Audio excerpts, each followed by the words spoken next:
Thank you, everybody. Okay, I've been blinded here. It always feels weird when you're introduced. I've been doing this for years, but it just sounds strange when people talk about you. Okay, when Chen asked me to work today, I sort of thought, well, what am I going to speak about?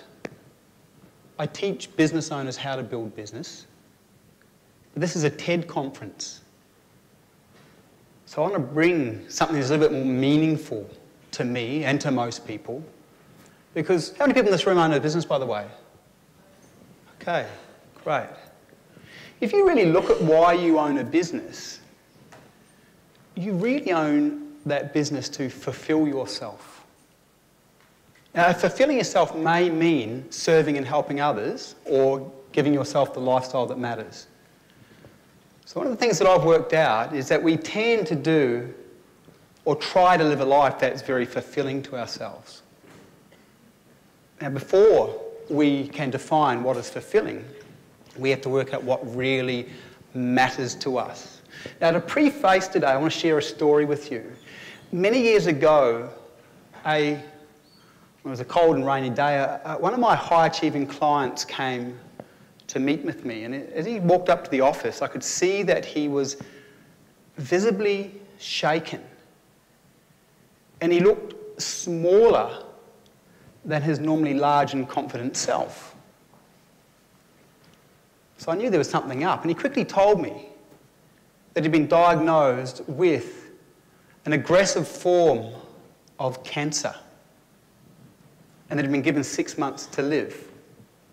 Now, the conversation that I had after that was absolutely revealing to me. You see, he wasn't concerned about cancer.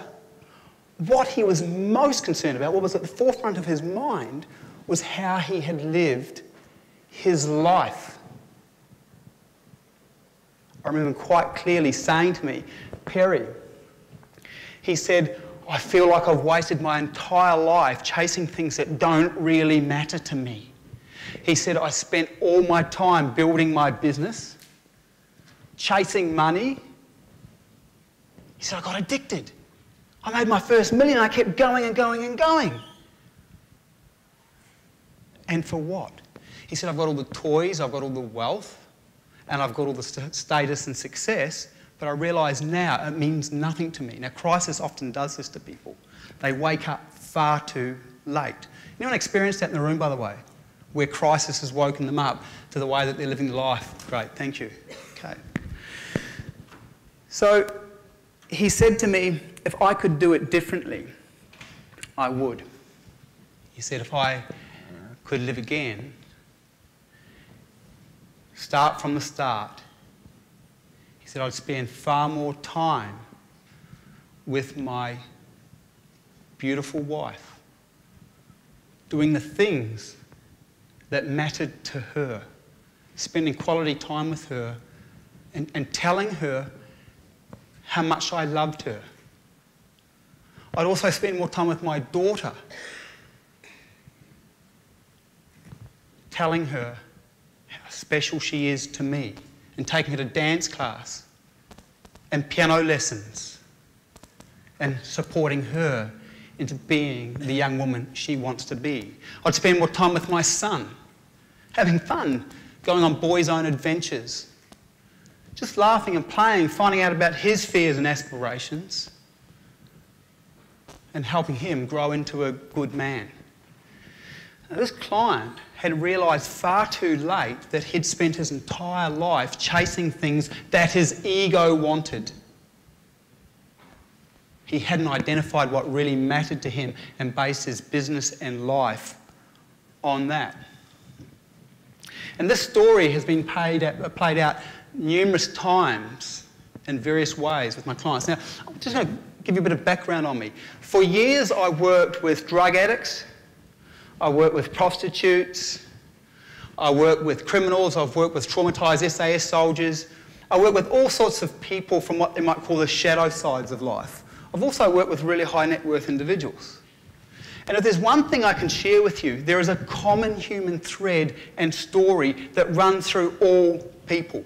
Anyone notice that, by the way? If you take away the pretense, what's there? Human story. And those last two speakers, you were wonderful, by the way. You really inspired me, and today's inspired me and humbled me. So this is what today's about. It's about what really matters. Now, I first came across this sort of idea that our life path was in us when I was around 17 or 18. Now, I grew up in a society, it was post-war, post-depression. Guess what was important to people after the war and after that depression era? What? What were their values, do you think? Security. My parents, it's not their fault, it's just part of their social conditioning. And the people that I was around all talked about security, about getting a good job. No one ever asked me, Perry, what type of person are you? What path did you go down? I was just told, get a good job. And that was the society I grew up in. Anyone grew up in that society, by the way? That kind of, yeah, great. Now, I started to follow that social conditioning. And I ended up with a good career, with a mortgage. And guess what started to happen to me? I was dying inside. I was depressed. I put on a whole heap of weight. And what I noticed is that I didn't really care about what I ate. And that experience sort of showed me one of the things that I learnt later on when I started working with people, that if you are not living a life that matters to you, your life spirit will die, and so will your internal motivation, and you'll end up feeling depressed. Now, no wonder we've got an epidemic of pill poppers these days, because people are living lives they don't want to live. So I was sort of caught in this, thinking that I was doing the right thing, but feeling really bad inside. So I had to take some time out and look at myself and really be honest about who I am and what I'm about. And I realised that what I really loved was nature, being outside. And to be honest, I have the heart and soul of a surfer. The only thing that really inspired me was surfing. So when everyone talked about security and 3 weeks holidays a year, I just think, make me feel suicidal. So what I did was I followed that input and I left and went and lived in Hawaii. I started to see that when I followed my own path, guess what happened to my life energy? It increased. My happiness increased. I felt vibrant and I felt healthy. So today, what I want to share with you is a little process that I use really regularly to do some of the things that I'm talking about, the speaker's been talking about today, about finding out what really matters to me. This process is really simple. Now, if the client that I shared the example about before, the gentleman with cancer, had used this process, he would have ended up building a life that really mattered to him, and dare I say, to his family. Now, we're going to start off with the premise, and the premise is it's easier to create what you want in your life. It's easy to create something worthwhile if you start off knowing what it is that matters to you. Does that make sense? Okay. Now, I'm really fortunate. I have a really beautiful relationship with my wife and children. I love them dearly. Now, the reason that I have such a wonderful relationship, or certainly one of the reasons, is that many years ago, I worked out who I wanted to be in a relationship with someone else and what was fulfilling to me in a relationship. So as a result of that, I was able to really work at creating a really good relationship with my family. So for me, connection is really important. But the thing I want to show you is I had to start out by working that out first. Secondly, as a young person, and knowing that what I really loved was surfing and being outside, I wanted to create a business that supported that lifestyle. Now, anyone that's in business knows business traps you, doesn't it? If you're not really clear about having free time to do what you love, business itself traps you. You just end up way too busy. So again, by being deeply connected to what mattered to me and continually being connected to that, I've been able to create a business that supports that lifestyle. Now, the next premise is, if you don't define what matters to you, first, you're more likely to create something that doesn't matter to you. And this is why you'll find a lot of people in their 40s who are working jobs that they absolutely hate, or in businesses that they don't love, or in relationships that they don't like. And you ask them how they got there, and they don't really know. Now, the reason they don't know is because they've just followed the dictates of their conditioning and ended up there.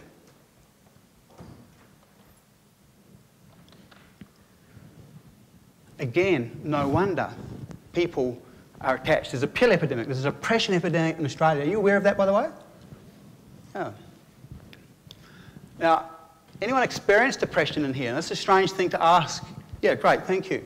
Have you ever noticed that oftentimes when you're depressed, the thing that you're not doing is that you are not living a life that's meaningful to you deeply? Who's experienced that, by the way? Yeah, great, thank you. You see, when you live a life that's meaningful to you, you automatically feel fulfilled. Okay, I'm going to start with the 4-question process. Now, I use this picture here as a symbol. To do this process of identifying what's important to you, you need to treat it sacredly. You need to give yourself space so that you can ask yourself these questions and come up with answers that are meaningful to you. Because anyone notice that as they go about their daily life, they're bombarded by their own personality, by the needs and wants of children, and the demands of business? Anyone notice that? Now, if you let that noise carry on, you keep living out the same pattern, the same thing. So you've got to create space for yourself. Now, one of the things that I do is I go away about 3 or 4 times a year to natural environments, and I get right away from my everyday life to do this process. And I treat it really sincerely, and I treat it as though it is a sacred moment for me, or a sacred period in time. You can also do this process at home once a week. I do it if life is getting too full on and I notice that I'm involved in behaviours that aren't particularly helping me create what I want. I'll come back to this process. So the process works in this way. The first question is asking yourself, what is really important to me?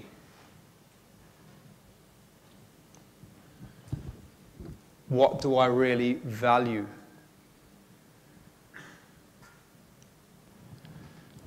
What matters most to me? And what really inspires me? Now, if you look at those questions, you'll see that really they're the same question. And they're designed to take you deep within yourself into that place that knows the truth about what you are about and what you really want, deep into your value structures and your value system. Now, when you ask those questions, you end up with your own internal compass on how to live life. Now, I'm going to introduce you to a concept here. The personality structure is a program structure. So as we're growing up, we take these beliefs on, we take on these behaviours, and we take on these attitudes, and they tend to run us, and they keep repeating themselves. Anyone notice that, by the way? Hands up if you've said, yeah, great. What this questionnaire process does is it shortcuts the ego so that you are attached to what really matters to you. It bypasses the personality process. becomes your moral compass.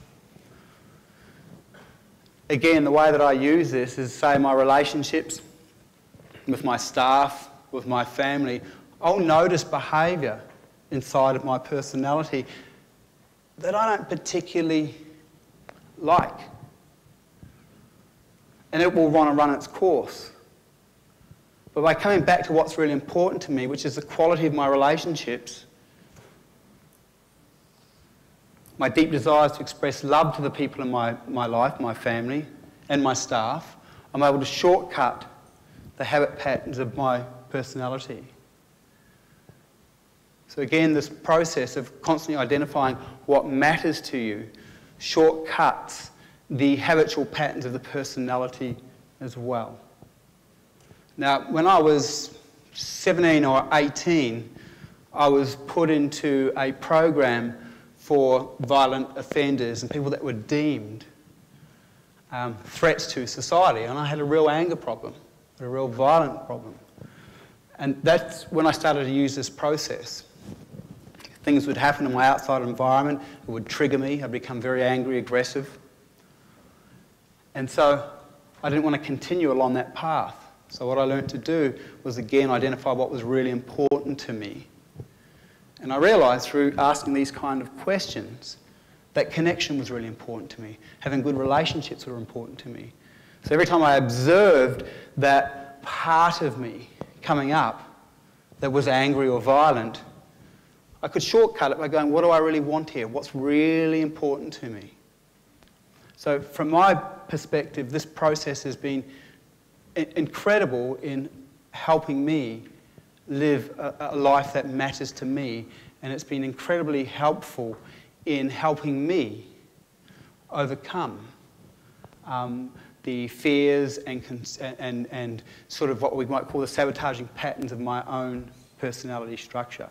So that's why I like to share it with people, and I really enjoyed working with you today. Thank you very much.